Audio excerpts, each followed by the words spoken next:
मुझे ऐसी कोई गोली दो जिससे मैं उठूं नहीं, मेरी अर्थी उठ जाए। ऐसा मत कहिए, हम सब आपकी देखभाल करेंगे। तुम सब पे बोझ हूं मैं। ऐसा नहीं है। ऐसा ही है, मैं कभी ठीक नहीं होने वाली, पर मैं मर क्यों नहीं रही। सही कह रही हैं आप, बहुत बड़ा बोझ हो आप हम पर। आपको जिंदा रखने में हम मर रहे हैं। तुम्हें क्या लगता है मुझे मालूम नहीं, पर मैं कर भी क्या सकती हूँ। ये दर्द कैसे दूर करूं, तुम्हारा और मेरा।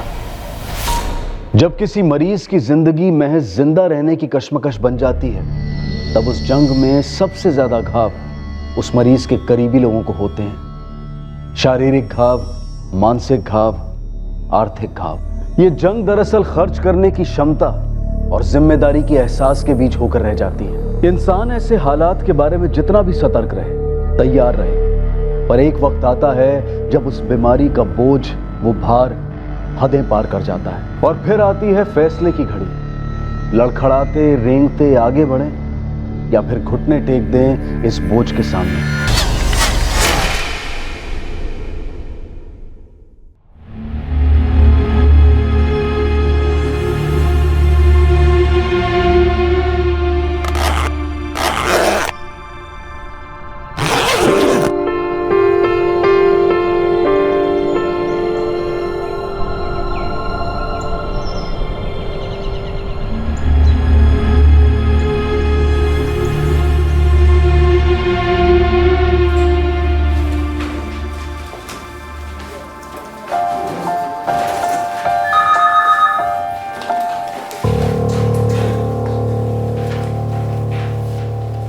शर्मा जी, मुझे कल परसों नहीं, आज के आज ही डिटेल्स चाहिए।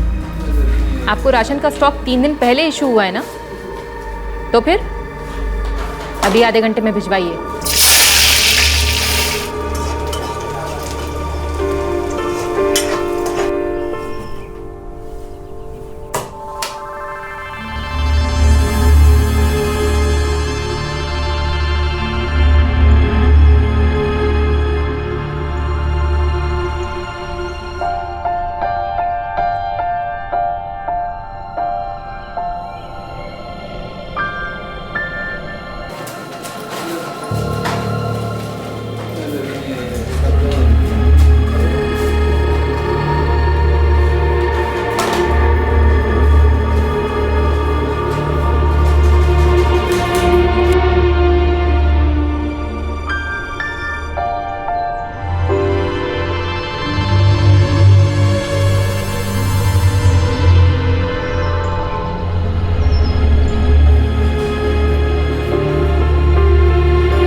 इस परिवार की रोजमर्रा की जिंदगी के पर्दे पर सब ठीक नजर आ रहा था, लेकिन इस परिवार के सदस्यों के अंदर चल रही बेचैनी, खलबली किसी को नजर नहीं आ रही थी। और ये बेचैनी जब आपे के बाहर जाती है, तब सारे पर्दों पर तेजाब साफ छलकने लगता है।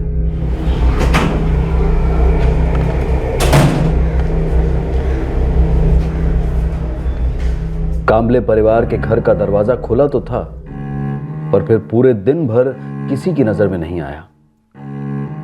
हमेशा की तरह उस दिन भी दोपहर को संजय कांबले ने अपने बेटे विक्की कांबले को स्कूल से पिकअप किया। पर शाम ने एक मनहूस भयंकर नजारा पेश किया। एक साधारण परिवार पर एक असाधारण आंधी टूट पड़ी। बाबा, आई घर आ गई है? हाँ शायद।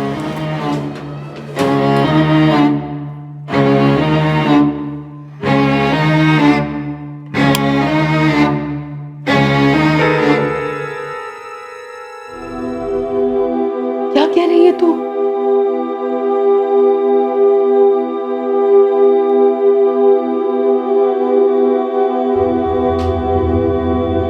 क्या हुआ कविता? क्या हुआ? कुछ नहीं आई। झूठ मत बोल, तुझे मेरी कसम। बोला ना, कुछ नहीं हुआ, मैं आती हूँ। रेशन कार्ड डिपार्टमेंट में ग्रेड 2 अफसर है, मतलब थी। वरुण के पति बैंक में जॉब करता है, क्लर्क है। ज्योति की तरह अफसर नहीं। कोई बच्चा वगैरह? एक बच्चा है, विक्की, अभी मेरे घर में बैठा है। मैं तो ऑफिस से लौटा ही था जब संजय दौड़ा और बोला ऐसा ऐसा हुआ है। सर, गला काटा हुआ है, छोरा फॉरेंसिक के पास भेज दिया। पति अभी बात करने की हालत में है तो नहीं सर, लेकिन बात तो करनी पड़ी। बच्चे की क्या हालत है? शॉक में है सर। मेरी मिसेस ने ज्योति की बड़ी बहन को इन्फॉर्म किया है, कविता नाम है उसका, यहीं संध्या चौक सदाशिवपेट में रहती हो। पंकज, पति को पुलिस स्टेशन बुलाओ, जितनी जल्दी उससे बात होगी केस के लिए उतना अच्छा।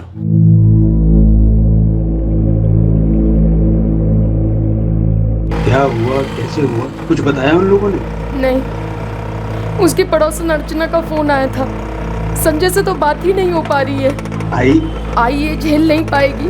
मैंने ज्योति को दिन में कई बार फोन मिलाया, घंटी जा रही थी, उसने फोन उठाया नहीं। मुझे लगा उसने साइलेंट पे डाला हुआ है।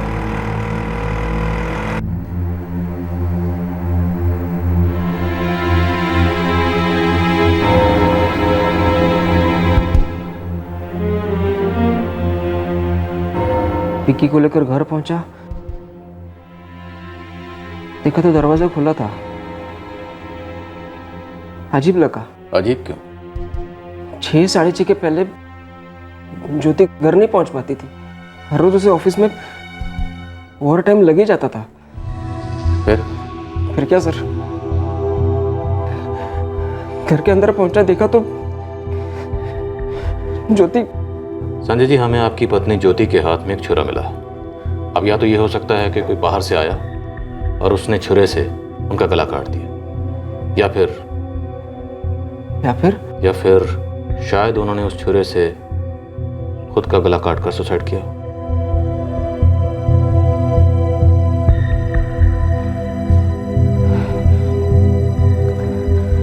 सर, मुझे विक्की के पास जाना है। नन्ही सी जान, अकेला होगा सर।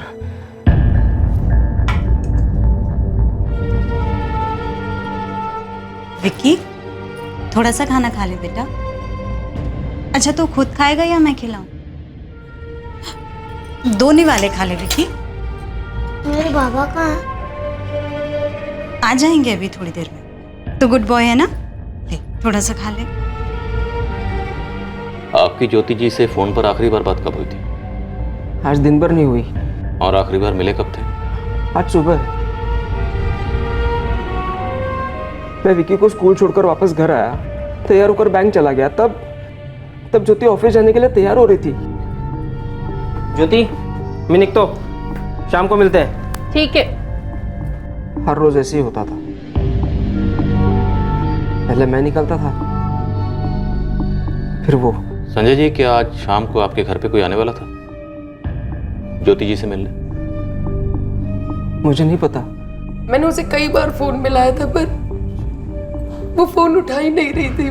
मुझे लगा उसने फोन साइलेंट पे डाला हुआ है। ज्योति का फोन घर में ही मिला हमें, कई सारे मिस्ड कॉल थे उसमें।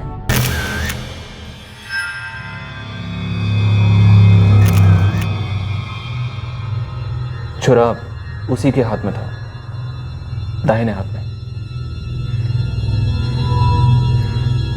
क्या ज्योति किसी बात को लेकर परेशान थी या डिप्रेस थी?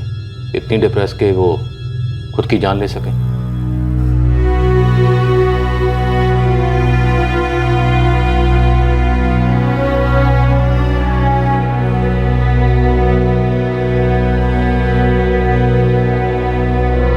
पर पुलिस इन्वेस्टिगेशन उसकी जिंदगी को उजागर करने जा रही थी। एक ऐसी जिंदगी जो दूसरे करीबी लोगों के साथ दर्द के दलदल में धंसती गई थी। अतीत और वर्तमान के वो सारे दुख भरे मोड़ सामने आने वाले थे जो कहीं ना कहीं इस हादसे के लिए जिम्मेदार थे।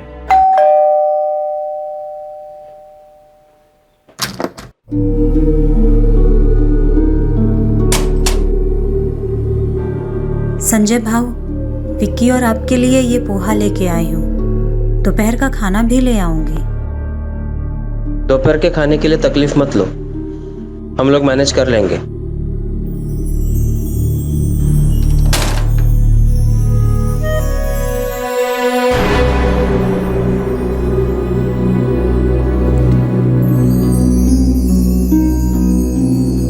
विकी,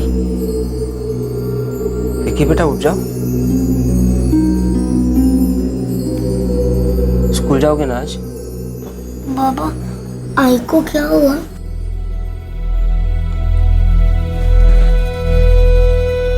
पता नहीं बेटा, बस तुम इतना समझ जाओ कि अब लौट के नहीं आएगी वो।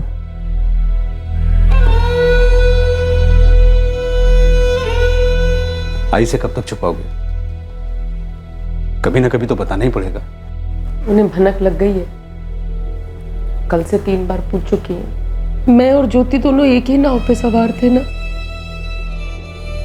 फिर उसने ऐसा क्यों किया?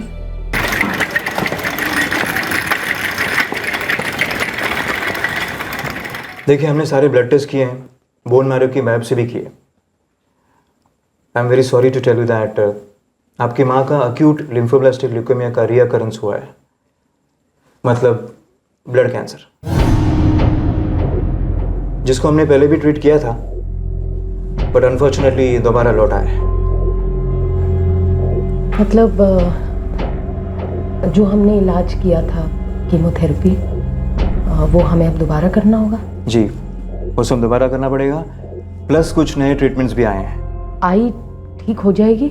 देखिए, रीअकरेंस है, उम्र भी है, इम्यूनिटी मतलब प्रतिकार शक्ति पहले से बहुत ज़्यादा वीक हो गई है, इसलिए आप सबको दिल मजबूत करके ट्रीटमेंट के लिए आगे बढ़ना होगा, ये समझते हुए कि कुछ भी हो सकता है, शायद वो ना भी बचे।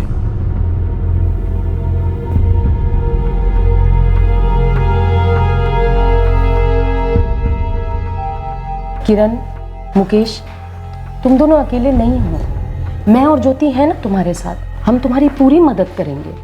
बिल्कुल। आई का कैंसर वापस आ गया है ना, तो हम लोग हाथ पे हाथ धर के नहीं बैठेंगे, उस कैंसर का इलाज कराएंगे वापस से। ज्योति ताई, तुमने सुना ना डॉक्टर ने क्या कहा? डॉक्टर का तो काम है कहना, लेकिन हमें ये सोचकर चलना है कि आई बिल्कुल ठीक हो जाएगी, उन्हें कुछ नहीं होगा।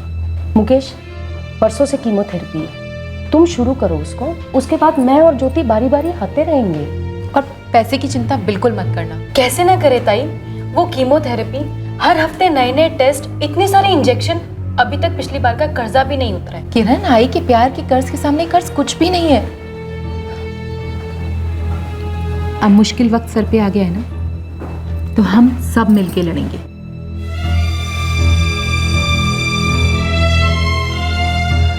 कविता, अब से सारा भार हम पर है, हमें पूरी ताकत से लड़ना होगा।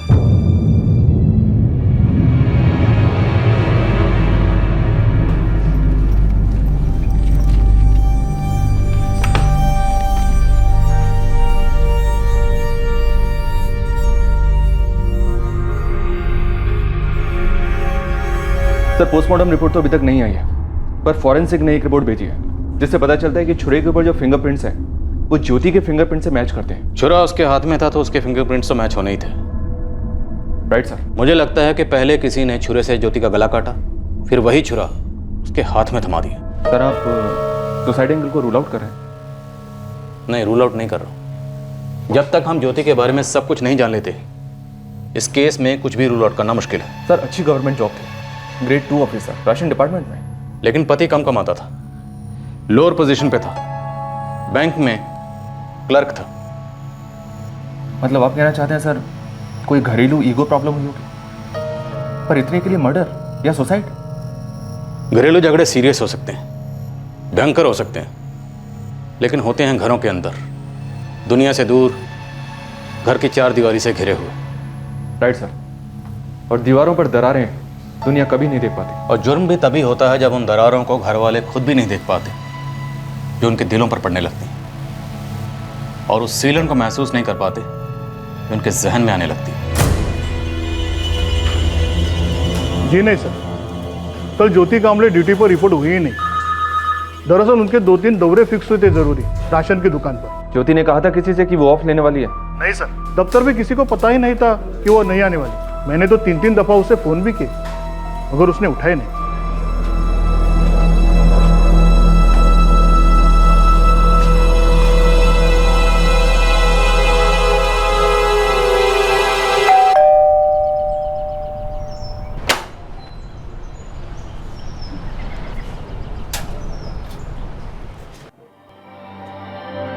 बच्चे का जरा भी सोचा नहीं उसने। उसने मुझसे कभी कुछ नहीं कहा है। अरे किसी से कुछ तो बोला होगा रे। लोग आत्महत्या किसी कारण से करते हैं ना। उसकी बहन से बात की तूने? किसी को कुछ नहीं पता बाबा, किसी को कुछ नहीं पता उसके दिमाग में क्या चल रहा है। ऐसी दिखने वाली अनबन तो नहीं थी दोनों के बीच। लेकिन एक टेंशन जरूर थी सर। कैसे टेंशन? बोलिए ना, क्या टेंशन थी? मानता हूँ साहब, जमाना बदल गया है, औरतें भी काम पर जाती है वगैरह, लेकिन जब आदमी घर का सारा काम करे जो ज्यादातर औरतें करती है तब अजीब सा तो लग ही जाता है। जैसे कि? सर उनका बेटा विकी। सर ये संजय सिर्फ उसका बाप ही नहीं, उसकी माँ भी है। एकदम छोटा था तब से, नहलाना, खिलाना, सुलाना, स्कूल आना जाना, घर का खाना बनाना, सब ये अकेला करता था। सर दोपहर में स्कूल से छूटने के बाद ये संजय से अपने साथ लेके ऑफिस चला जाता था।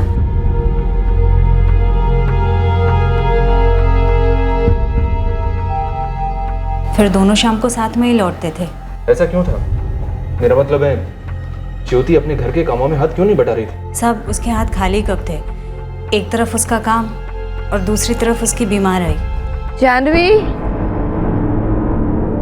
ए जानवी। क्या हुआ जी? जानवी, मुझे ना तेरी ज्योति मौसी से बात करनी है बेटा। अपने मोबाइल पर उसका नंबर लगा कर तू दे। आजी वो ज्योति मौसी तो इस वक्त ऑफिस में होंगी ना, शाम को लौटने दे फिर बात करवाती हूँ। अरे जानवी, तेरी आई भी ऐसे ही बोल रही है। सुन, कुछ हुआ तो नहीं ना उसे? तुम लोग क्या छुपा रहे हो मुझसे? आजी कुछ छुपा वुपा नहीं रहे। अच्छा आजी मुझे ना अपना होमवर्क खत्म करना है।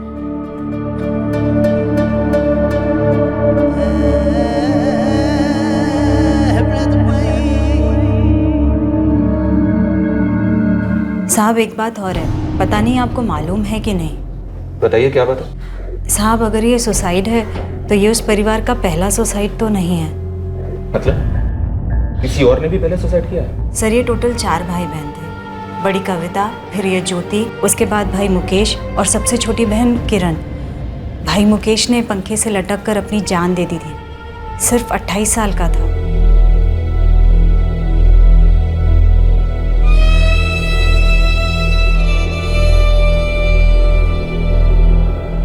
किरण का फोन था ज्योति।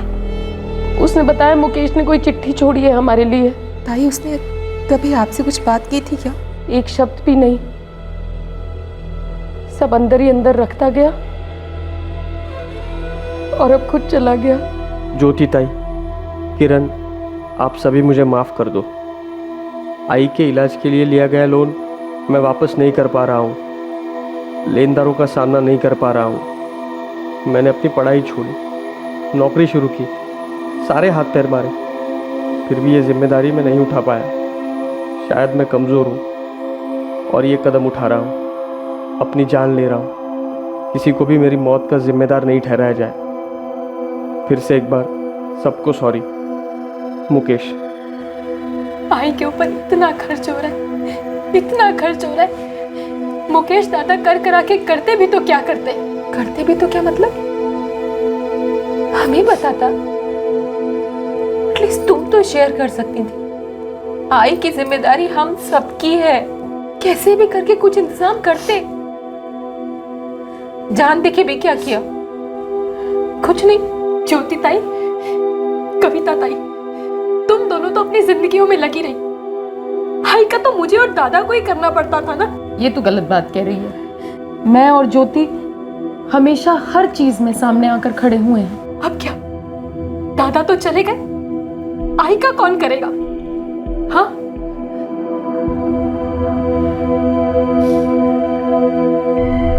अच्छा, ये ज्योति की आई अब किसके साथ रहती है? ज्योति की बड़ी बहन कविता के साथ। और ये छोटी किरण, वो कहाँ है? बताइए ना, कहाँ है? कुछ हुआ है क्या उसे? साहब, किसी को मालूम नहीं है कि वो कहाँ चली गई। क्या मतलब? वो एकदम से गायब हो गई थी। हमने सुना किसी के साथ भाग भाग गई 1 साल पहले। उसके बाद उनकी आई ज्योति के साथ रहने, और उसके बाद वो कविता के साथ रहने चली गई। तभी हमने ये मुकेश और किरण के बारे में सब सुना। और ये संजय तो मतलब सर, ये तो बेस्ट पापा का खिताब ले सकता है। और पड़ोसियों के मुताबिक बेस्ट मम्मी का भी। राइट सर, सब लोग काफी तारीफ करते हैं इसकी। जिस दिन घर में हादसा हुआ उस दिन घर में खाना बना ही नहीं। देखने से तो ऐसे ही लग रहा था सर।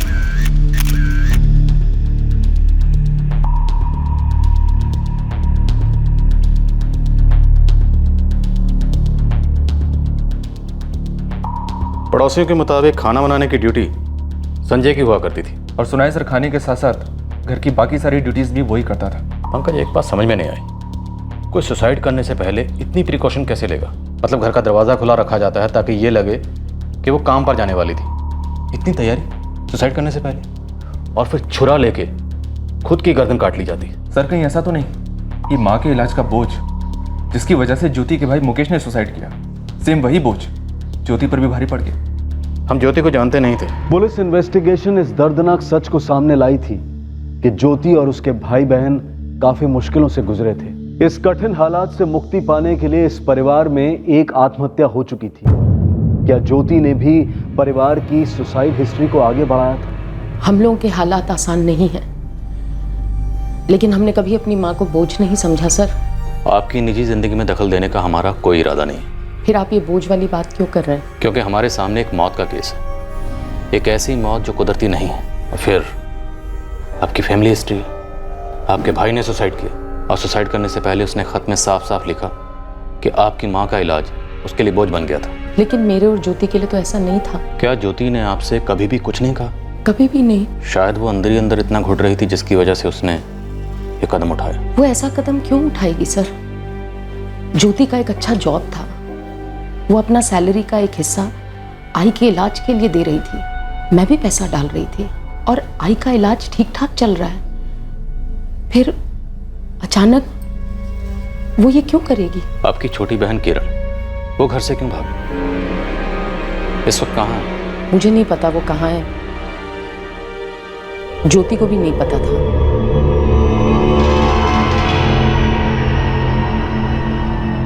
आई कह रही है कि किरण पिछले 3 दिन से घर नहीं लौटी है। ताई 2 दिन से मैं भी उसको फोन कर रही हूँ, मेरा फोन भी नहीं उठा रही है। मैंने सारे पड़ोसियों से पूछा, उसकी पुरानी सहेलियों को भी फोन किया है, किसी को नहीं पता है कहाँ चली गई है वो। समझ नहीं आ रहा है किरण को हो क्या गया है। आई को इस हालत में अकेले छोड़ के चली गई, और कहाँ गई है पता नहीं। अब क्या करें?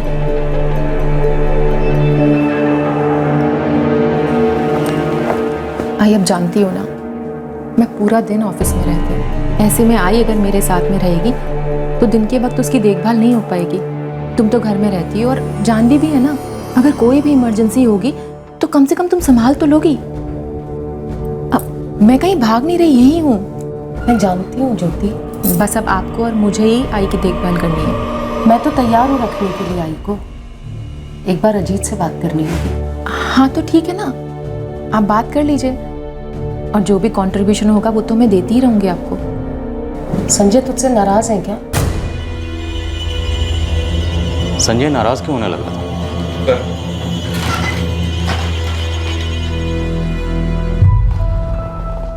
कविता जी, कुछ इमरजेंसी है, मैं अभी आ रहा हूं।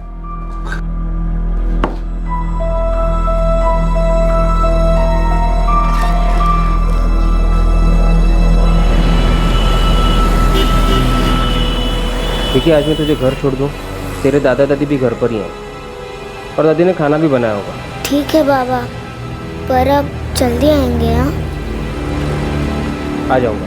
लेकिन एक पल के लिए उस रिपोर्ट को साइड पर रखते हैं। इनके हस्बैंड और बेटा खुद ही मैनेज कर रहे थे, इसलिए अगर आप मर्डर सजेस्ट कर रहे हैं तो सीरियसली इस वक्त हमारे पास कोई सस्पेक्ट नहीं। सुसाइड करने के लिए लोग अक्सर नए नए तरीके ढूंढ ही लेते हैं, लेकिन ट्रस्ट मी, एक छुरा हाथ में लेकर अपना गला इतना डीप काटने के लिए काफी हिम्मत और ताकत चाहिए। डॉक्टर, आप मर्डर किस बेसिस पे कह रहे हैं? लाश मिलने के कम से कम 8 घंटे पहले इनकी मौत हुई थी। जी, तकरीबन सुबह 9-10 बजे। उसके तकरीबन आधे घंटे बाद मतलब 9:30 बजे ज्योति काम पर निकलती थी। इसका मतलब यह है कि इससे पहले कि ज्योति काम पर जाती, वो इनके घर में दाखिल हुआ और उसने छुरी से ज्योति का गला काट दिया। मतलब सुसाइड का कोई चांस ही नहीं है। ऐसे सुसाइड करना बहुत ही रेयर केसेस में पॉसिबल है और इस केस में कट काफी डीप है। मर्डर। क्या इस परिवार का बोझ वो नहीं था जो जाहिर तौर पर नजर आ रहा था? क्या ज्योति कांबले की मौत का कारण वो था ही नहीं जो जाहिर तौर पर माना जा रहा था? ज्योति की मौत में जितनी आत्महत्या की संभावना थी, उतनी ही कत्ल की भी संभावना थी। एक छोटे से घर की 4 दीवारों में कैद एक छोटे से परिवार की घुटन शायद नजरअंदाज हुई थी। इस घुटन से पैदा होने वाला तनाव नजरों से चूक गया, जो दुखद हालात को और खस्ता बनाता चला गया। कविता जी, आपके चुप रहने से सच्चाई छुपने वाली नहीं है। प्लीज बोलिए, संजय ज्योति पर किस बात से नाराज था?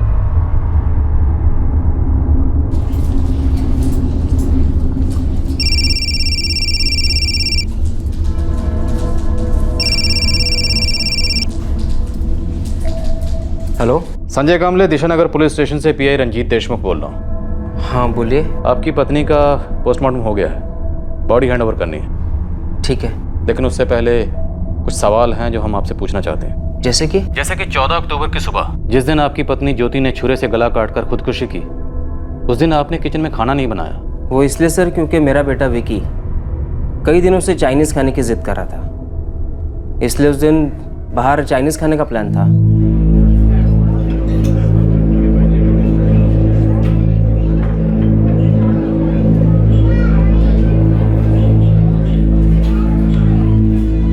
बेटे को चाइनीज खिलाने का प्रोग्राम 14 की सुबह को बना या उससे पहले? जिद तो वो कई दिनों से कर रहा था सर। 14 अक्टूबर को उसने मुझे सुबह बोला, फिर जब हम लोग स्कूल जा रहे थे तभी उसने मुझे याद दिलाया, तभी मैंने उससे कहा कि ठीक है आज अपन चाइनीज़ खाते हैं। काफ़ी ख्याल रखते हैं आप अपने बेटे का। हमने सुना है कि आप अपने बेटे के लिए सिर्फ बाप ही नहीं बल्कि माँ भी हैं। शायद आपकी पत्नी ज्योति उसके लिए ज़्यादा कुछ नहीं करती थी। वो नहीं कर पाती थी सर, इसलिए मैं करता था। काफ़ी कुछ करते हैं आप। अपने बेटे को सुबह उठाना, नहलाना, तैयार करना, फिर उसका नाश्ता तैयार करना, फिर उसे स्कूल छोड़कर आना, दोपहर का खाना बनाना और लंच आवर्स में अपने बच्चे को स्कूल से ऑफिस लेकर आना। मेरे पास और कोई चारा ही नहीं था। ज्योति को ऑफिस में वर्कलोड बहुत ज़्यादा था, वो ये सब नहीं कर पाती। ये आपके मैनेजर ने बताया हमें। उन्होंने भी आपको काफ़ी कोऑपरेट किया। स्कूल से आने के बाद आपका बच्चा आपके साथ ऑफिस में ही रहता था। ऑफिस आवर्स ख़त्म होने के बाद आप दोनों बाप बेटा घर पर आते और घर पे आने के बाद रात का खाना भी आप ही बनाते थे। आपके पेरेंट्स नासिक में रहते हैं ना? हाँ। वो आपके घर ज़्यादा नहीं आते हैं ना? नहीं। अपने पोते विक्की से मिलने भी नहीं? मैं उसे वहाँ लेके जाता हूँ। लेकिन वो यहाँ क्यों नहीं आते थे? क्योंकि उन्हें यहाँ पर अच्छा नहीं लगता। अच्छा नहीं लगता या आपकी पत्नी ज्योति उन्हें अच्छी नहीं लगती थी? अब बस करो, अपना जुर्म कबूल कर लो। 14 अक्टूबर की सुबह तुम ऑफिस थोड़ा लेट पहुंचे थे।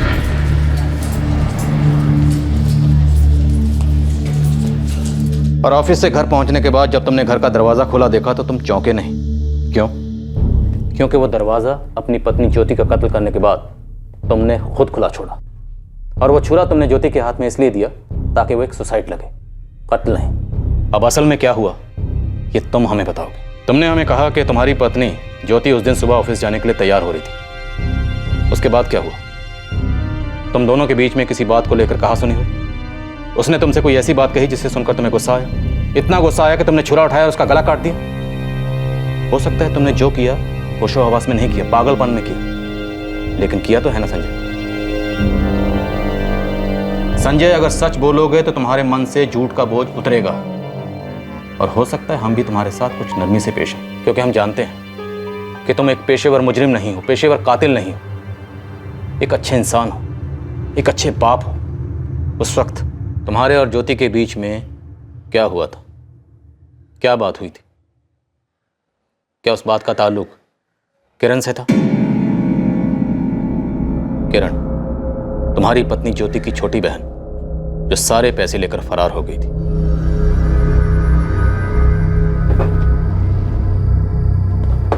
फ्लैट खरीदने के बारे में क्या सोचा है? सोचने से क्या होगा, तुम्हारी आधी तनख्वाह तुम्हारे आई की देखभाल में चली जाती है और मेरी पूरी तनख्वाह अपना घर चलाने में। ऐसे ही घर चलाते रहोगे ना तो ये घर हाथ से निकल जाएगा। सरकारी क्वार्टर है, अपना घर तो है नहीं। रिटायरमेंट पे भी तो मकान खाली करना पड़ेगा, तब भी सोचोगे? सोचना तुम्हें चाहिए था ज्योति, जब तुम्हारी बहन किरण पैसे लेकर भाग गई। वो पैसे, वो घर भले ही छोटा था लेकिन अपना था। मैंने एक एक पैसा जोड़कर उसे बनाया था। हर 2-4 दिन में किरण वाली बात करने से पैसा वापस आएगा? संजय, आप फिर दोबारा से नहीं सोच सकते? हम गरीबी से थोड़ा ऊपर और अमीरी से मीलों नीचे हैं। हाँ, तो कोशिश तो कर सकता है। इंसान खुद का घर बनाने की कोशिश जिंदगी में एक बार करता है। जब वो कामयाब होता है तब वो दूसरे घर के बारे में सोचता है, लेकिन जब उसका पहला घर छीन जाए ना तो वो इंसान अंदर से टूट जाता है, मर जाता है। और मेरे साथ भी वही हुआ। संजय ज्योति पर किस बात से नाराज था? संजय का एक छोटा सा फ्लैट था चिंचवड़ में। ज्योति ने उसे वो फ्लैट बेचने पर मजबूर किया था। मजबूरी क्या थी? हमारी आई, ब्लड कैंसर का ट्रीटमेंट महंगा था, मुकेश जा चुका था और पैसे थे नहीं। तो सारे पैसे इलाज में लग गए? एक भी नहीं मिला। ज्योति ने किरण को चेक दिया था कैश कराने के लिए। किरण ने कैश कराया और वो पैसा लेकर भाग गई। ज्योति हमेशा अपनी आई की देखभाल में लगी रहती। मुझे एतराज सिर्फ इस बात से था कि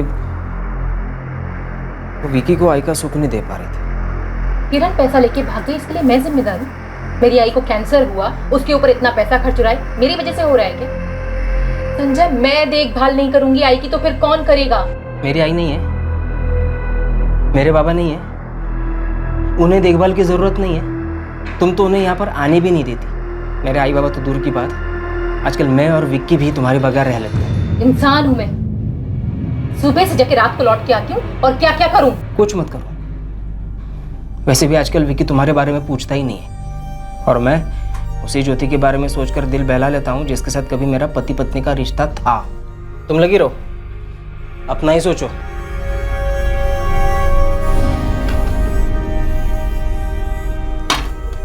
अपना ही सोचो मतलब? मैं सुबह से लेके रात तक ऑफिस में रहती हूँ अपने लिए, और आई बाबा की बात बीच में कैसे आ गई? तुम्हारी आई और मेरी आई की हालत में फर्क नहीं लगता तुम्हें? तुम्हारी आई बाबा के पास में मकान है, भाई तुम्हारा पैसे भेजता है उन्हें। मेरी आई के पास में क्या है? कुछ नहीं। हालत देखिए उनकी। मैं देखभाल नहीं करूंगी तो कैसे जिएंगी वो? मैंने देखभाल करने से मना कभी नहीं किया। मैं सिर्फ ये कह रहा हूँ कि सारा का सारा बोझ मुझ पर ही क्यों लादा जा रहा है? मेरी आई को बोझ कहा तुमने? मैंने तुम्हारी आई की बीमारी को बोझ कहा। मेरी आई की बीमारी बोझ नहीं है, बोझ है तुम्हारी हैसियत। क्या? हम किसके क्वार्टर में रहते हैं? मेरे। हम दोनों में से कौन ज्यादा पैसे कमा रहा है? मैं कमाती हूँ। तुम्हारी पिद्दी सी नौकरी बोझ है मुझ पे। मैंने कभी जताया तुम्हें?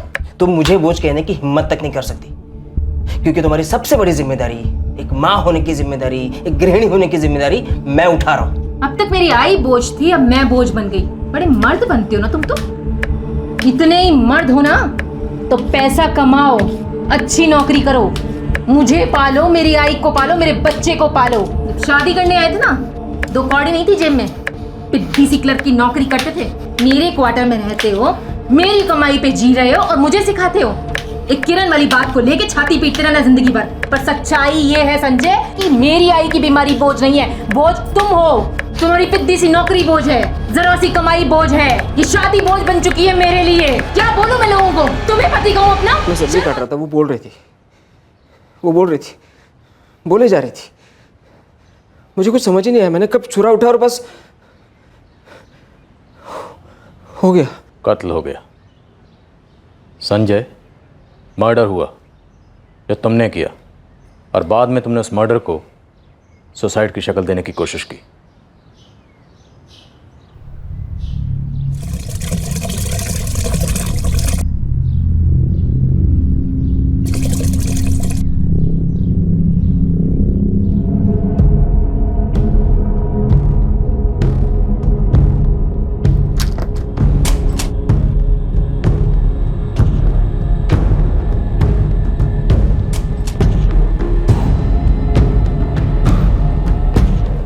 दरवाज़ा इसलिए खोला छोड़ा कि कोई देखेगा और बैंक में मुझे फ़ोन करके बताएगा, लेकिन किसी ने ऐसे नहीं किया।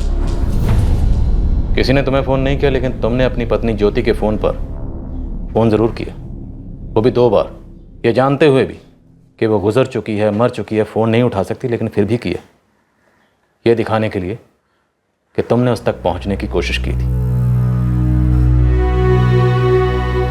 अगर तुमने जो भी किया वो सब गुस्से में किया था, तो छुरा चलाने के बाद अगर तुमने पुलिस को फ़ोन किया होता, खुद आकर अपना जुर्म कबूल किया होता, तो शायद तुम्हें देखने का नज़रिया हमारा कुछ और होता।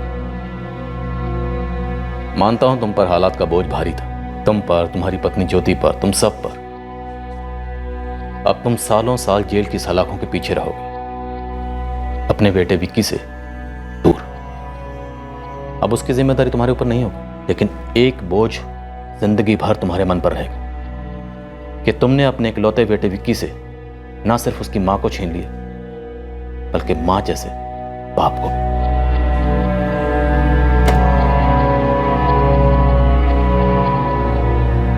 क्या करे वो लोग?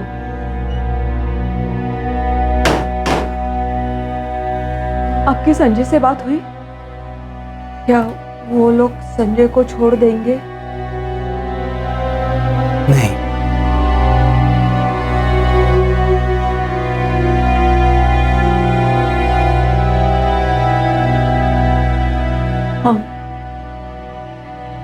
हम इस उम्र में विकी की देखभाल कैसे कर पाए?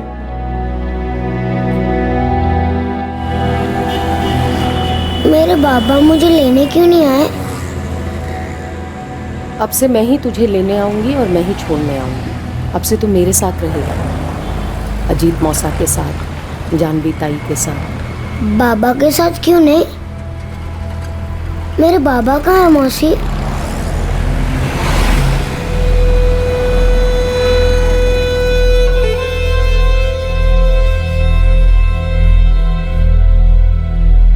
कविता, अब विकी बेबी यहाँ पर आ गया है, अब तो आई को सब कुछ बताना ही पड़ेगा। क्या बताऊं अजीत, कैसे बताऊं? अरे यही बताना पड़ेगा कि ज्योति अब इस दुनिया में नहीं है। अजीत, अरे बता दो आई को कि संजय ने ही ज्योति का कत्ल किया है। अब तो विकी भी यहाँ पर है, हमारी जिम्मेदारी जो है सो है। कविता,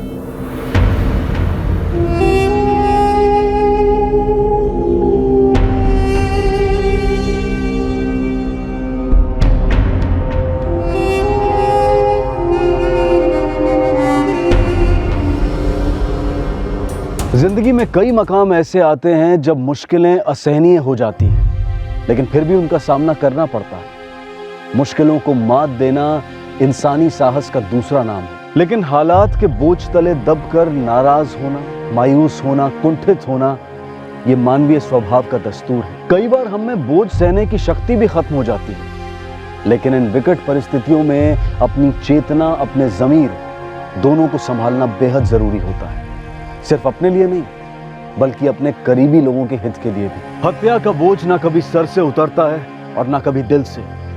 हत्या आपकी हर खुशी की हत्या कर देती है। मेरा नुकसान हो रहा हो तो मैं क्यों ना डरूं? ये तो नहीं हो सकता ना कि फायदा सिर्फ तुम्हारा हो और मेरे हिस्से में कुछ ना आए। मेरा फायदा होगा, तुम्हारा भी होगा ही होगा। मैं कैसे यकीन करूं कि तुम 2 चेहरे वाले दुरंगी आदमी नहीं हो?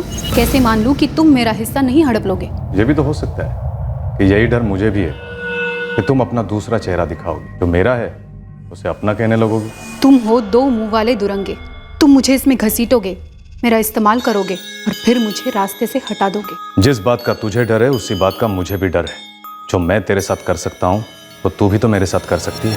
जुर्म का फल हमेशा दुरंगा होता है। जब दिमाग में जुर्म की साजिश रची जाती है, तब वो एक कठिन हालात का सरल उपाय नजर आता है, पर वो सिर्फ नजरों का धोखा होता है, एक छलावा होता है। जुर्म का असली चेहरा बाद में सामने आता है, जब साजिश नाकाम हो जाती है, जब जुर्म का हर पुर्जा टूटकर बिखरने लगता है।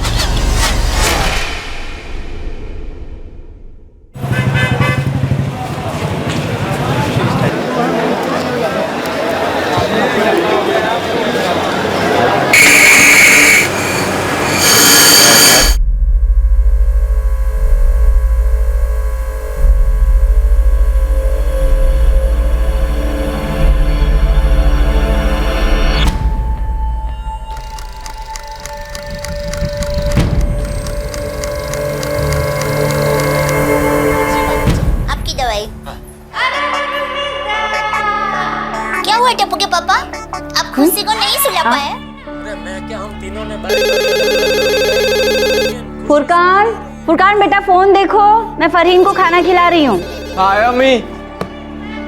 हारून टीवी की आवाज कम करो बेटा, भाई बात हेलो फुरकान बेटे, मेरी तबीयत बहुत खराब हो रही है।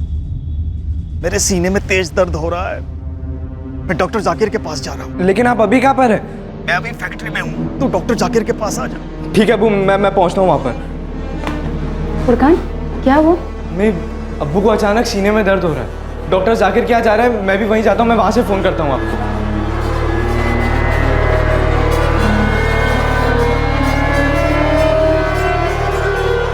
अम्मी क्या हुआ अब्बू को? कुछ नहीं बेटा, सब ठीक हो जाएगा।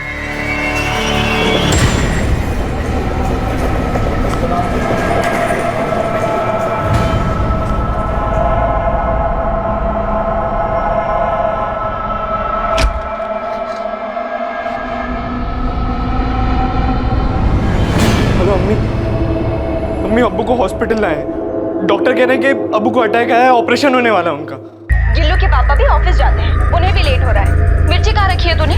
सबसे जल्दी कौन उठे? मयूरी। और सबसे बाद में काम हारून। मयूरी का। बेटा मैं हॉस्पिटल जा रही हूँ, अब्बू की तबीयत ठीक नहीं है। फुरकान भी वहीं पर है। हाँ हम दोनों। तुम यहीं पे रहना, अपनी फरहीन आपा का ध्यान रखना, उन्हें जो चाहिए ला कर देना, उनका ख्याल रखना, कहीं जाना नहीं। फरहीन मैं हॉस्पिटल जा रही हूँ, अभी आती हूँ। मिर्ची डाल यहाँ पर, इसमें भी मिर्ची डाल, इसमें और मिर्ची डाल। मैडम ऑपरेशन थिएटर कहाँ पर है? Thank you.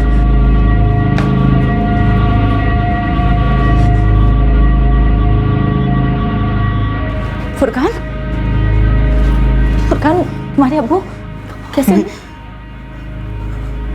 अब्बू नहीं रहे अम्मी, अब्बू नहीं रहे।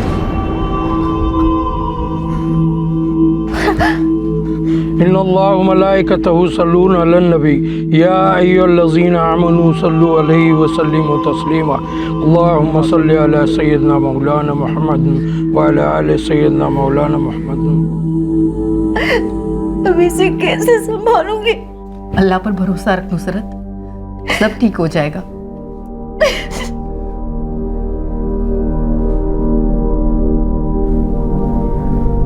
तुम्हारे अब्बा की बहुत इज्जत थी पूरी फैक्ट्री में। अपना ख्याल रखना। खुदा हाफिज। खुदा हाफिज। फुरकान बेटे,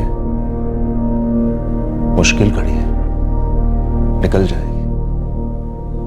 1-2 रोज में फैक्ट्री आकर मिलना, कुछ करते हैं तुम्हारे लिए। शुक्रिया अंकल। खुदा हाफिज।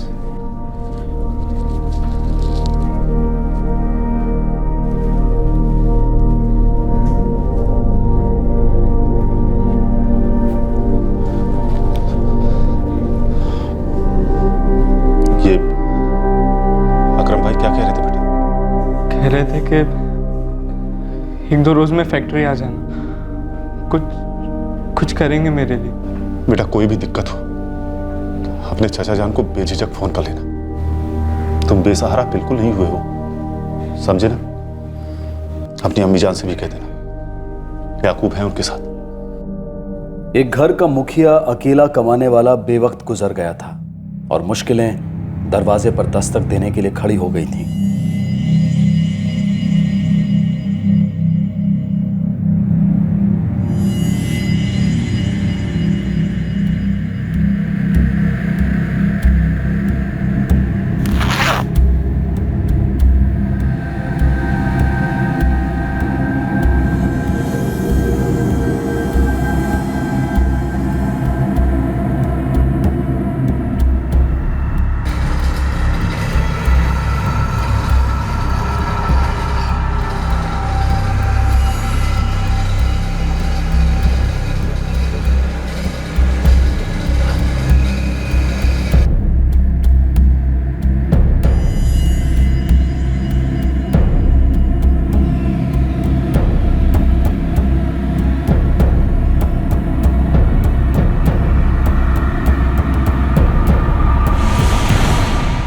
राशिद मिर्जा को गुजरे 1 साल ही हुआ था जब मिर्जा परिवार पर एक और दर्द भरा कहर टूट पड़ा। इस बार का हादसा एक जुर्म की पैदाइश थी। इस बार इंसान की दुरंगी फितरत का नजारा देखने को मिला।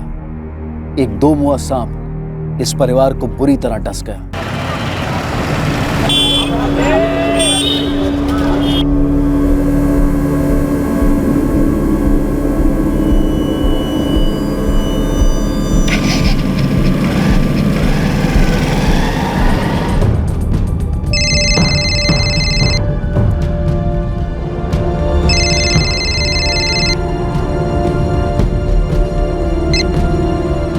हेलो,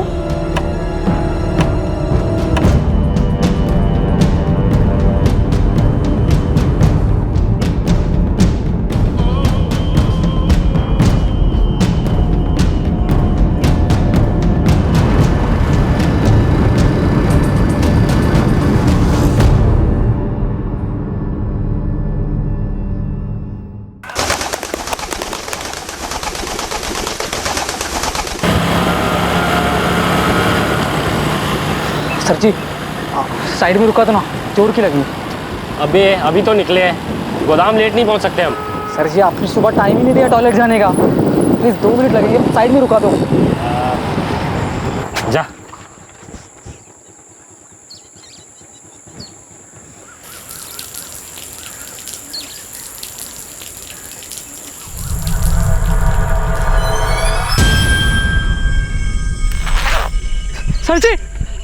सर जी हो गया ना सुसु, अब क्या ड्रामा है तेरा?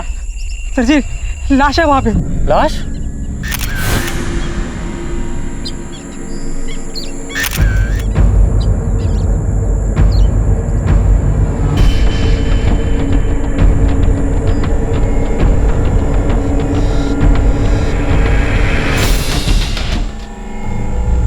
मोबाइल की कॉल लिस्ट चेक करो, हो सकता है घर वालों का नंबर हो। कल शाम को 6:05 पर लास्ट कॉल शो कर रहा है, नाम लिखा है अम्मी। कॉल करूं क्या? नहीं विक्रम, खुद चल कर बता देंगे घर। बॉडी को पोस्टमार्टम के लिए भेज दो। Right sir.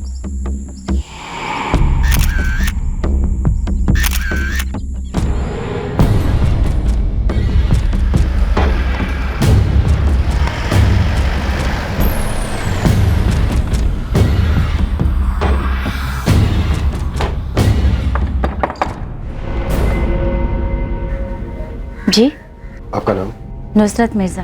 फुरकान मिर्जा क्या लगता है आपका? बेटा है हमारा। बात क्या है साहब, कुछ बताएंगे आप?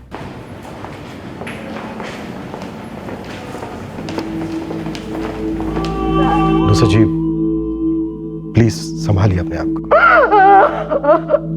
आज सुबह दिल्ली फरीदाबाद हाईवे के पास हमें ये लाश मिली। क्या हुआ इसे? किसने मारा मेरे बेटे को? किसने मारा मेरे फुरकान को?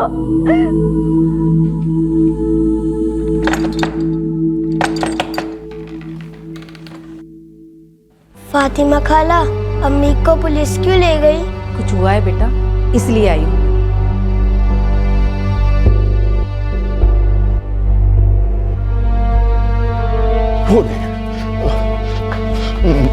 क्या हुआ नुसरत? फुरकान कहाँ है? लाश को पोस्टमार्टम के लिए भेज दिया गया है। लाश? पोस्टमार्टम? क्या हुआ है फुरकान को?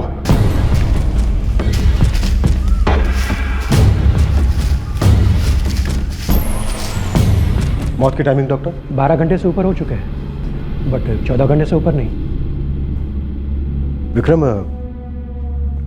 मर्डर के बाद विक्टिम की आइडेंटिटी मिटाने की कोशिश नहीं की गई? बिल्कुल सर, मोबाइल फोन, वॉलेट में पैसे, कुछ भी नहीं चुराया गया। विक्टिम की मां से बात करने की कोशिश करते हैं।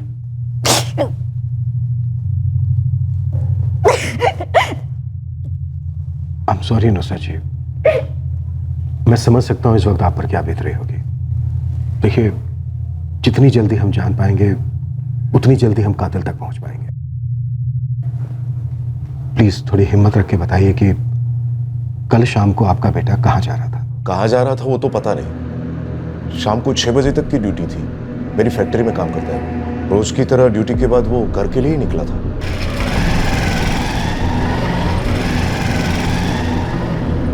वो रोज इसी टाइम पे निकलता था, शाम को 6 बजे? जी, 11:30 को कॉलेज से फैक्ट्री को पहुंचता, ठीक 6 बजे फैक्ट्री से घर के लिए रवाना होता। अच्छा, ये फुरकान पढ़ाई और जॉब दोनों साथ में कर रहा था क्या? भतीजा मेरा शेर बच्चा था साहब, मेहनती नंबर 1। 1 साल पहले मेरे राशिद भाई का इंतकाल हो गया था। राशिद भाई अकरम भाई के यहाँ ही ड्यूटी करते थे, वो भी ऐसे ही मेहनती। हमें लगा था कि फुरकान उनकी जगह लेगा, बहुत आगे बढ़ेगा साहब। कल शाम को वो कहाँ जा रहा था?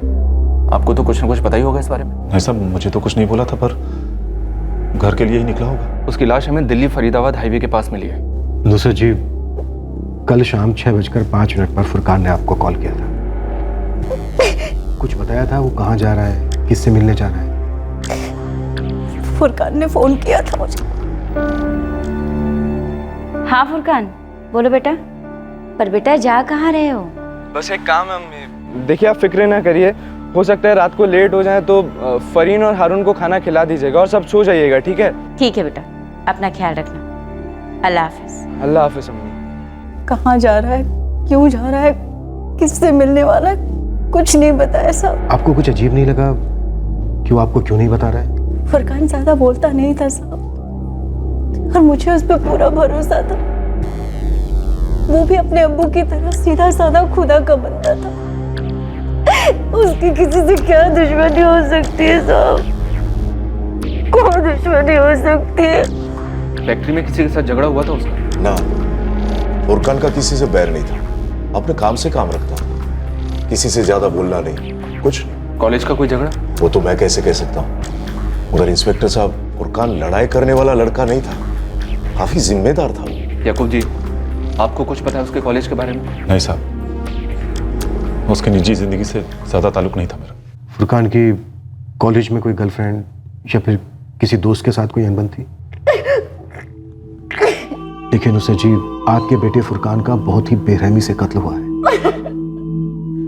हमारे लिए जानना बहुत जरूरी है कि कल शाम वो कहाँ जा रहा था, किससे मिलने जा रहा था और क्यों।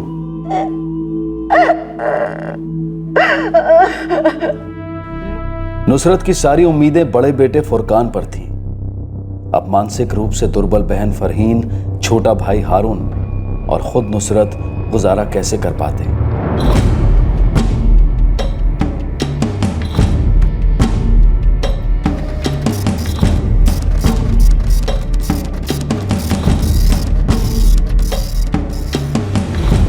आखिरी कॉल 6:05 के बाद हुआ था। Yes sir.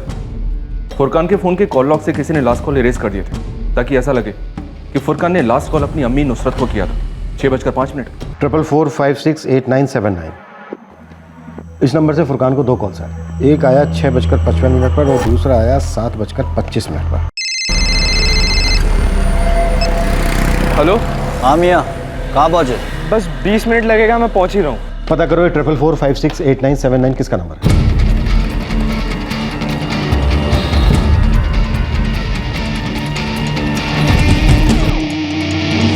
सर फोन लगातार स्विच ऑफ ही है, किसी सकलेन के नाम पर है, एड्रेस भी फर्जी है और फॉर्म पे फोटो तक नहीं है। विक्रम, काफी प्लानिंग से एक 19 साल के लड़के का कत्ल हुआ है। किसी को तो फायदा होने वाला था इसके मरने से, किसी को तो मालूम था कि ये कब कहां जाने वाला है, किससे मिलने वाला है और वापस कभी नहीं आने वाला। सकलेन अली, मैंने फुरकान के मुंह से पहले कभी ये नाम तक नहीं सुना। बाकी के उसके सारे दोस्तों को जानती हूँ। ये सकलेन अली अगर फुरकान का करीबी दोस्त होगा तब भी मैं नहीं जानूंगा, क्योंकि उसकी निजी जिंदगी में मैं दखल नहीं देता। फुरकान की मौत से सबसे ज्यादा फायदा किसको हो सकता है? फायदा? हाँ फायदा। फुरकान मारा गया है, इसका मतलब वो किसी ना किसी के रास्ते में तो जरूर आ रहा था, या तो किसी के फायदे के रास्ते में या नफरत के रास्ते में। वो बेचारा मुश्किल से अपनी अम्मी, बहन और छोटे भाई को रोटी खिला पाता था। उसकी मौत से भला किसको क्या फायदा होगा? और उसके अब्बू भी कुछ खास छोड़कर नहीं गए थे। इस मिर्जा फैमिली को आप कब से जानते हैं अकरम जी? 3 पीढ़ियों का रिश्ता है हमारा इंस्पेक्टर साहब। मेरे दादाजी के वर्कशॉप में राशिद मियाँ के दादा वर्कर थे, तब से ये सिलसिला चलता आ रहा है। राशिद मियाँ मेरे अब्बू के मैनेजर थे, मेरे अब्बू के बाद मैंने संभाला। अब राशिद मियाँ नहीं रहे तो फुरकान ने उनकी जगह ले ली। कॉलेज तो तुम नहीं छोड़ोगे फुरकान। लेकिन अंकल, घर में सबसे बड़ा मैं ही हूँ। अगर मैं नहीं कमाऊंगा तो फिर घर कैसे चलेगा? मॉर्निंग कॉलेज है ना तुम्हारा? मॉर्निंग में 7 to 11 रहता है। फाइनल ईयर में हूँ। बस तो फिर 11:30 से यहाँ ड्यूटी ज्वाइन करो। 11:30 से 6 बजे के बाद घर जाओ, पढ़ाई करो, और एग्जाम के 2 महीने पहले मैं तुम्हें पेड लीव दूंगा, ठीक है? Thank you uncle. कल आपका ये एहसान मैं कभी नहीं भूलूंगा। ये बात अब भी के अभी भूल जाओ। इस फैक्ट्री में कोई किसी पर एहसान नहीं करता, और तुम तुम्हारे अब्बू की जगह ले रहे हो, वो भी हक से। और तुम्हारे अब्बू न सिर्फ मेरे मैनेजर थे, मेरे बड़े भाई जैसे थे।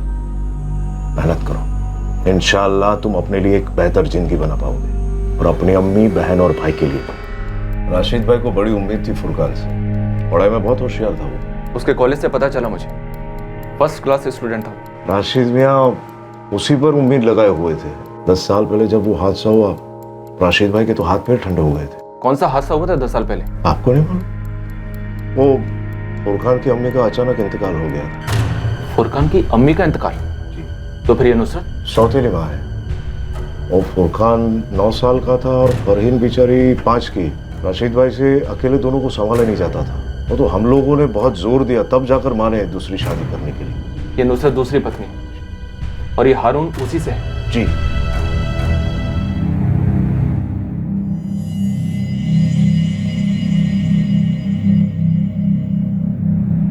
इसमें बताने जैसा क्या है साहब?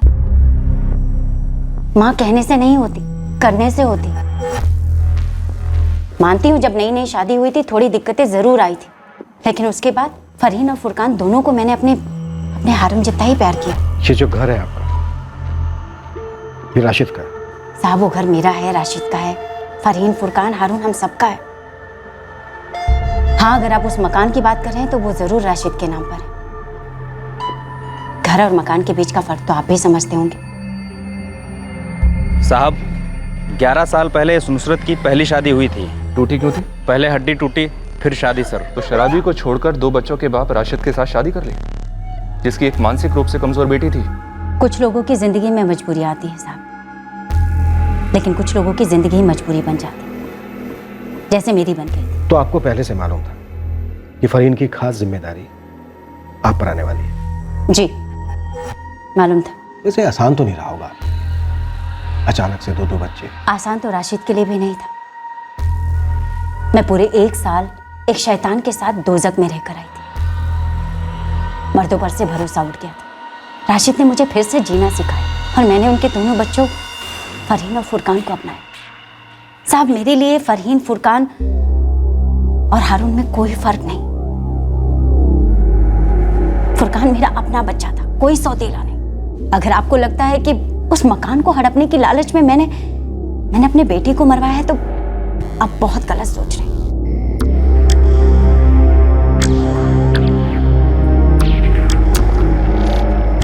अक्सर इंसान के 2 चेहरे होते हैं। एक मुखौटा होता है दुनिया को दिखाने के, एक असली चेहरा होता है जो कुछ छिपाना चाहता है। विक्रम, पता करो कि ये नुसरत मिर्जा हमें मुखौटा दिखा रही है या फिर असली चेहरा। ये असली चेहरा ही हमें असली मकसद तक ले जाएगा। फुरकान को मारकर क्या फायदा? क्या घर अब हारून को मिलेगा? और अगर घर फरहीन के नाम पर है तो क्या फरहीन की जान को भी खतरा है?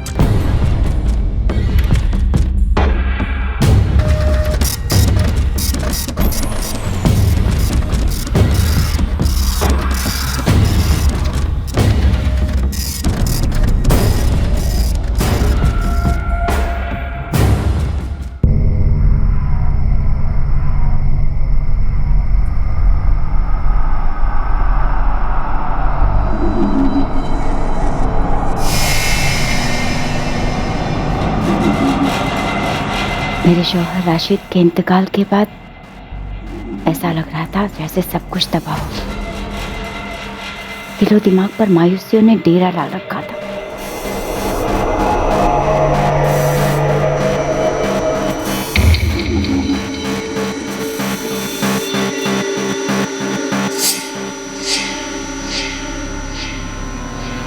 एक से एक अजीब ख्यालात कसकर गला घोट देते थे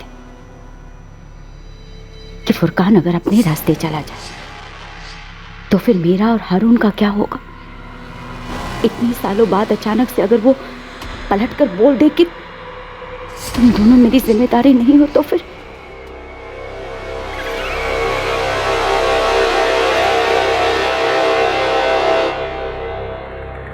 क्या मेरा सबसे भयानक ख्याल सच होने जा रहा है?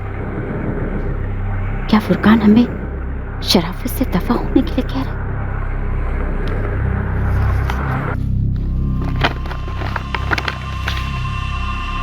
क्या है ये पैसे? मुआवजा, खैरात? क्या इसे लेकर चुपचाप यहाँ से निकल जाने का वक्त आ गया? अम्मी, ये मेरी पहली तनख्वाह है। कॉलेज के बाद मैं अकरम अंकल के यहाँ फुल टाइम हो जाऊंगा। ये तुम मुझे क्यों दे रहे हो? मुझे बस थोड़े से घर खर्च के लिए दे दो, बाकी। पहली तनख्वाह हमेशा अम्मी अब्बू के हाथ में देते हैं। अब अब्बू तो नहीं है, लेकिन अम्मी मेरा वादा है, फरहीन को, हारून को, आपको जिंदगी में कभी मोहताज नहीं होना पड़ेगा। हर महीने तनख्वाह आपके हाथ में होगी। बस आप जेब खर्च के लिए मुझे थोड़े पैसे दे दीजिएगा।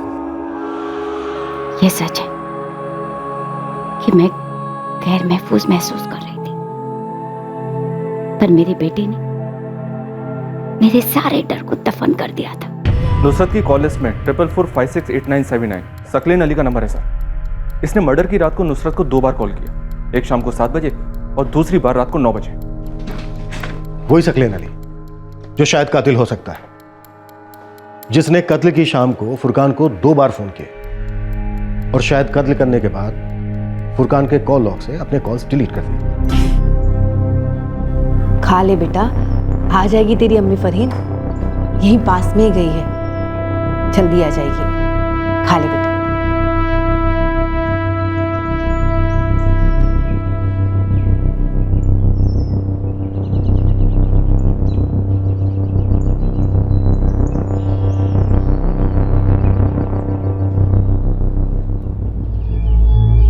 नुसरत जी,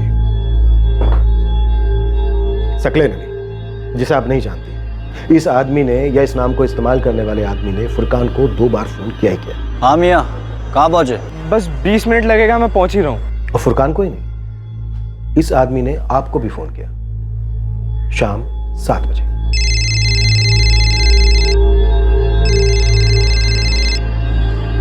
हेलो। क्या कहा इसने आपसे कि सब कुछ प्लान के मुताबिक जा रहा है? फुरकान ड्राइव करते हुए कभी भी मौत के मुंह में आने वाला है? ये क्या बकवास कर रहे हैं आप? ये सब झूठ है। सच तो सुन लीजिए पहले नुसरत जी। इस आदमी ने आपको दोबारा फोन किया रात 9 बजे। हेलो। तो दूसरे कॉल में उसने क्या कहा कि काम हो गया है, बधाई हो? झूठ है सब, मनगढ़ंत कहानियां मत बनाइए आप लोग। ये आपके फोन रिकॉर्ड्स जिसमें साफ साफ नोट हुआ है कि 4 मार्च की शाम को 7 बजे और उसके बाद रात को 9 बजे 44468979 नंबर से आपके नंबर पर कॉल आया और ये नंबर किसी सकलेन अली के नाम पर है। बोलिए और जल्दी बोलिए, कौन है ये आदमी जिसने आपको 2 बार फोन किया? मेरी किसी से कोई बात नहीं हुई साहब। झूठ बोल रही हैं आप। और ये फोन रिकॉर्ड्स में, ये रिकॉर्ड्स आप जैसे झूठों के ठोंग को फाड़ कर रख देते हैं। बोलिए, क्यों मरवाया फुरकान को आपने? उसके नाम पर घर हो जाता है इसलिए, या फिर इसलिए कि राशिद की नौकरी के चलते वो आपको, हारून को इस घर से, अपनी जिंदगी से निकाल देता? इसी डर से आपने सकलेन अली को फुरकान की सुपारी दी। मैं किसी सकलेन अली को नहीं जानती साहब। अब जब याद कर रही हूँ तो याद आ रहा है कि उस रात 2 फोन आए जरूर थे, पर मेरी किसी से कोई बात नहीं हुई थी। हेलो। हेलो। हेलो। सामने से कोई बात नहीं कर रहा था इसलिए याद नहीं आ रहा था साहब। और एक बात, जब राशिद गुजरे थे तो मुझे डर था कि फुरकान मुझे और हारून को अलग कर देगा, बेसहारा छोड़ देगा, पर मेरा यकीन मानिए, फुरकान का प्यार मेरे डर से कहीं ज्यादा सच्चा साबित हुआ। ऐसा है, हमारा जो ये पेशा है ना, हर रोज हमें दुरंगे लोगों से मिलवाता है जिनके 2 चेहरे होते हैं। एक चेहरा बड़ा शरीफ, मासूम, और दूसरा चेहरा जालिम, भयानक। वैसे हमारे भी 2 चेहरे हैं और दोनों चेहरों का एक ही काम के लिए इस्तेमाल होता है, और वो काम है सच की खोज। एक चेहरा सच पूछता है और हमारा दूसरा चेहरा जो है ना नुसरत जी, वो सच उगलवाता है। तो बोलिए, कौन सा चेहरा देखना चाहेंगे? आपको जिस भी चेहरे से पूछना है पूछिए सर, जवाब सिर्फ एक मिलेगा। मैंने फुरकान को नहीं मरवाया, वो मेरा बेटा था। खून का रिश्ता ना सही, लेकिन ममता का रिश्ता था मेरा उसके साथ। इस रिश्ते की तौहीन मत करिए सर, इतना बड़ा इल्जाम मत लगाइए, ऐसे जलील मत करिए हम माँ बेटे के रिश्ते को। हाथ जोड़ती हूँ आपके। The number you have called is currently switched off.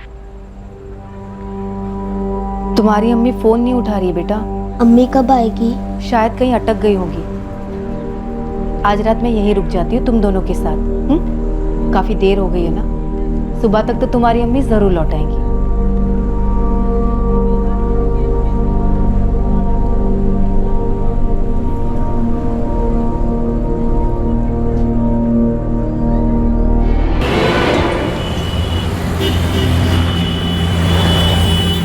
हमारा वक्त बोल। ये जो नंबर है 4447568892 सकले ने लिखा। सकलेन अली कोई है ही नहीं, फर्जी नाम है। वो तो पुलिस भी जानती है, तो असली नाम बता। मुश्ताक चौहान नाम है उसका। तो एक काम कर, सम्राट नगर पुलिस स्टेशन जा, वहाँ उसकी फ़ोटो नहीं पूरा फ़ोटो एल्बम थमा देंगे तेरे हाथ में।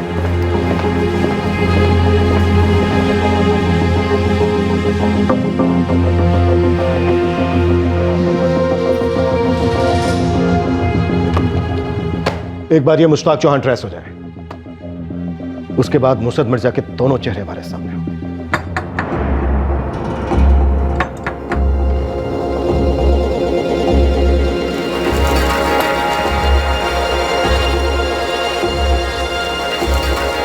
नुसरत, रात भर बच्चे सोए नहीं, अभी अभी सोए। इतनी देर लग गई पुलिस थाने में? क्यों, माजरा क्या है?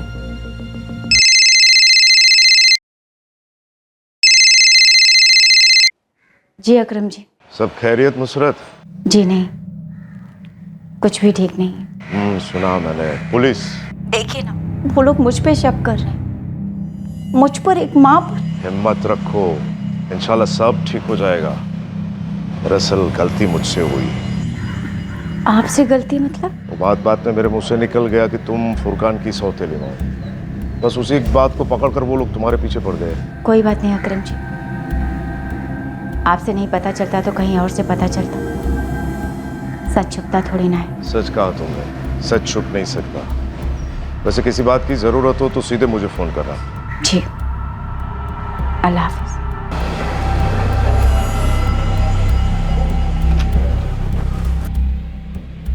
अस्सलाम वालेकुम मकरम भाई। वालेकुम अस्सलाम।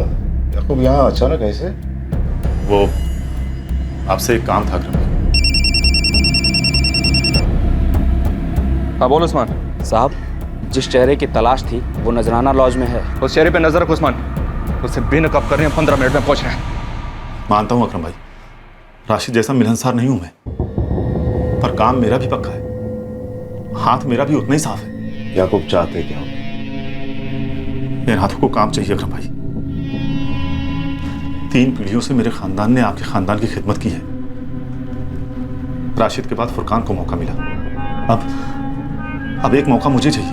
अगर हमारे यही काम करना था तो उस उम्र में शुरू करते जिस उम्र में फुरकान ने शुरू किया था। राशिद भाई ने भी उसी उम्र में शुरू किया था। देर से आया पर दुरुस्त समझ लो अकरम भाई। याकूब, ये फैक्ट्री है, यहाँ पर पसीना खून बनता है। नजरें मशीन पर होती है, आसमान पर नहीं। हाथ में भारी मशीन होते हैं, पंख नहीं बन सकते। और तुम तो हमेशा उड़ना चाहते थे। उड़ना तो अभी भी है अकरम भाई, पर यकीन मानिए मेरी मंजिल तक उड़ान सिर्फ इस फैक्ट्री के लिए सिर्फ फायदा लाएगी, मुनाफा लाएगा। बस एक मौका, मुझे अपने खानदान की काबिलियत दिखाने का ये एक मौका।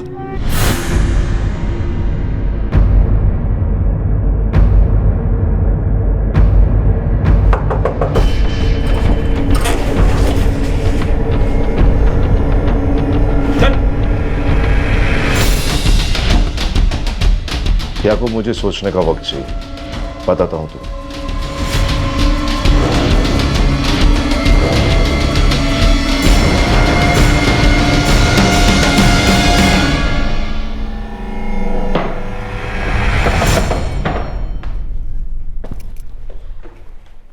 दुरंगे का मतलब समझता है? दो चेहरे वाला। लेकिन तू दुरंगा नहीं है, मोहरा है किसी का। तेरा एक ही चेहरा है और वो भी बहुत बदसूरत। चल, अब जल्दी से बोल दे कि फुरकान को क्यों मारा, कैसे मारा और किसके कहने पर मारा।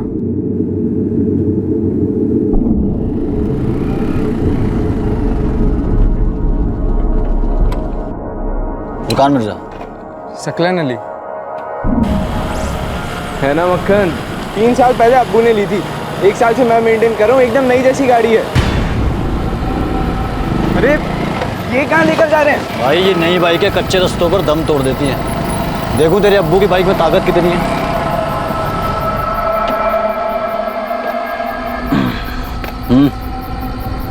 अच्छी पीस है। दाम तुम बोलो। 25, 18। कोई चांस ही नहीं है बॉस, 22 तो मेरे मोहल्ले में ऑफर हुआ है। यार जब 18 तुम्हारे दिमाग में था तो पहले ही फ़ोन पे बोल देते ना, मना कर देता। इतनी दूर बुलाया, टेस्टिंग वेस्टिंग कराई। लाश पर छुरे से इतने वार करने का क्या मतलब था मुश्ताक? वो पक्का करने के लिए कि लड़का मर जाए। फुरकान का नंबर किसने दिया तुझे? तुझे कैसे पता चला कि फुरकान अपनी बाइक बेचना चाहता है? मेरा मतलब फुरकान की तुझे सुपारी किसने दी?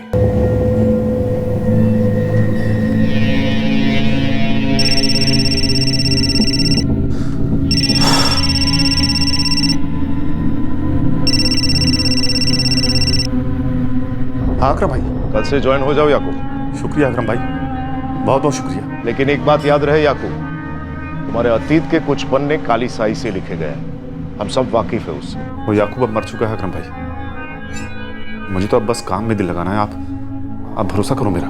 अरे इधर देख, ठीक से कर दूं।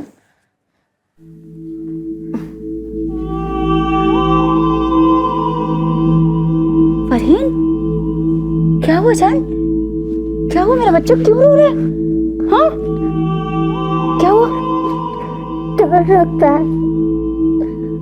किस बात का डर? मैं यही हूं ना, कुछ नहीं होने दूंगी तुझे बेटा। हाँ चुप हो जा, छोड़ के मत जा रात को। नहीं जाऊंगी बेटा, नहीं जाऊंगी। चुप हो जा, चुप हो जा।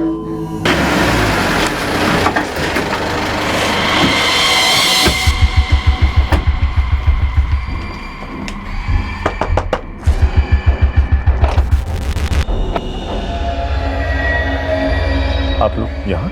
हाँ साहब, वो क्या है ना याकूब, जहाँ खूनी वहाँ हम।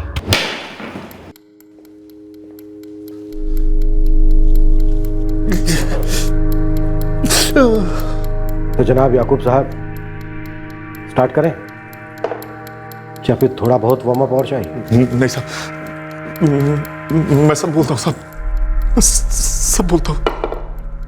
सर पे बहुत कर्ज इकट्ठा हुआ है, सारे धंधे नाकामयाब रहे हैं साहब। मैंने सोचा कि ढंग की नौकरी मिल जाएगी तो कर्ज चुकाता जाऊं और रोटी भी खाता जाऊंगा। तो ये सब तुमने इसलिए किया क्योंकि तुम्हें फुरकान की नौकरी चाहिए? वो नौकरी नहीं है ना साहब, वो एक खानदानी विरासत है। जब राशिद भाई का इंतकाल हुआ तो मुझे लगा कि चलो अब मेरा नंबर लगेगा। बड़ी उम्मीद से गया था मैं अकरम भाई के पास था। तुम वो वाली मशीन पे ऑयल करा लेना और ये वाली पे पहले करा लेना। और सुनो, तुम जाओ यार। अरे चाचा जान, सलाम चाचा जान। सलाम बेटा, तुम यहाँ? जी चाचा जान, अपने अकरम अंकल है ना, बहुत बड़ा दिल है उनका। अब्बू की नौकरी उन्होंने मुझे दे दी। वो नौकरी हक से मेरी है साहब।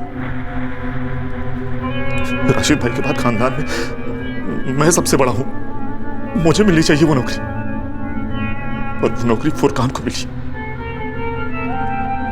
ये फुरकान मेरे और मेरे तरक्की के बीच में कांटा बन गया था साहब।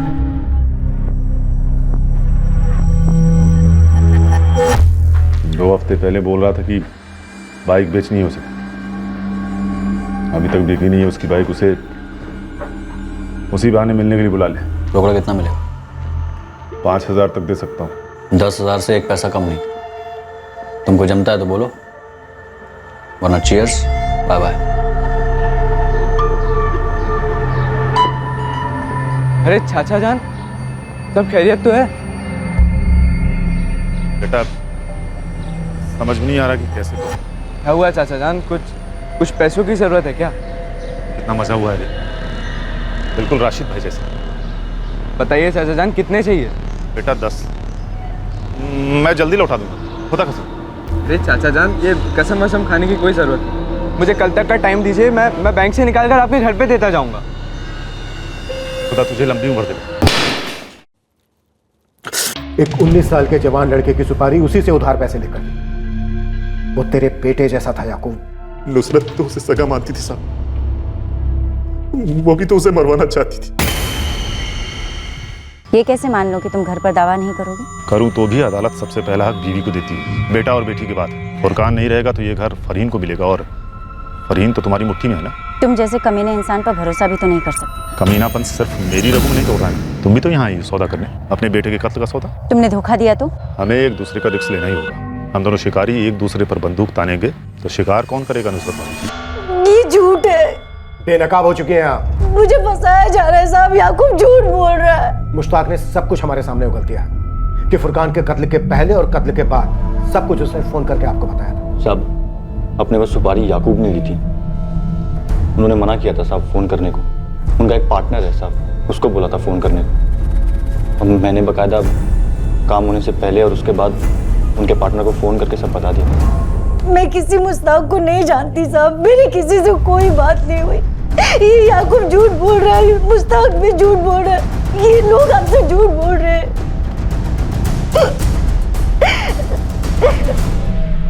नुसरत अपने बयान से टस से मस नहीं हुई। हर बार यही कहती रही कि वो इस जुर्म में शामिल नहीं है, उसे फंसाया जा रहा है। अदालत के आदेश के अनुसार नुसरत को लाई डिटेक्टर टेस्ट देना पड़ा।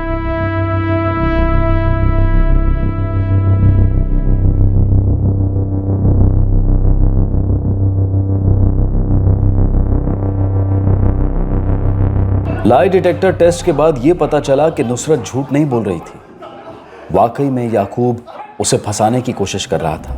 आखिरकार याकूब ने कबूल किया कि उसने नुसरत को फंसाने का प्लान पहले से बनाया था। एक तीर से दो शिकार का प्लान था, इसलिए मुश्ताक से वो 2 कॉल्स करवाए थे। याकूब का प्लान था कि फुरकान से वो राशिद की नौकरी छीन लेगा और नुसरत से राशिद का घर। झूठ पकड़े जाने के बाद भी याकूब जेल में यही कहता रहा कि नुसरत शामिल है और वो झूठ बोल रही है। उसे उम्मीद है कि वो छूट जाएगा और उसे राशिद का घर मिल जाएगा। अक्सर दुरंगे इंसान का दूसरा और असली चेहरा पहचानना लगभग नामुमकिन सा हो जाता है, खास तौर पर तब जब वो इंसान कोई करीब का हो। हम ये नहीं कह रहे हैं कि हर इंसान दुरंगा है और हमें 24 घंटे इस बारे में फिक्र करनी चाहिए, लेकिन अगर दुरंगेपन की हल्की सी भी भनक लगे तो सतर्क रहने में ही समझदारी है, अपनी जान माल की रक्षा करने में समझदारी है। याकूब और मुश्ताक को आईपीसी की धारा 302 के तहत हत्या के लिए और धारा 120B के तहत क्रिमिनल कॉन्स्पिरेसी के लिए गिरफ्तार किया गया है। दोनों इस वक्त जुडिशियल कस्टडी में हैं और मुकदमा शुरू होना अभी बाकी है। अब मैं अनूप सोनी आपसे विदा लेता हूं, फिर मुलाकात होगी अगले एपिसोड में और खुलासा करेंगे एक और जुर्म का। तब तक सतर्क रहें, सुरक्षित रहें और देखते रहें क्राइम पेट्रोल सतर्क। सबक एक को सीख हम सबको। जय हिंद। इस तरह के और भी एपिसोड देखने के लिए हमारे चैनल को सब्सक्राइब करें और बेल आइकन दबाना ना भूलें।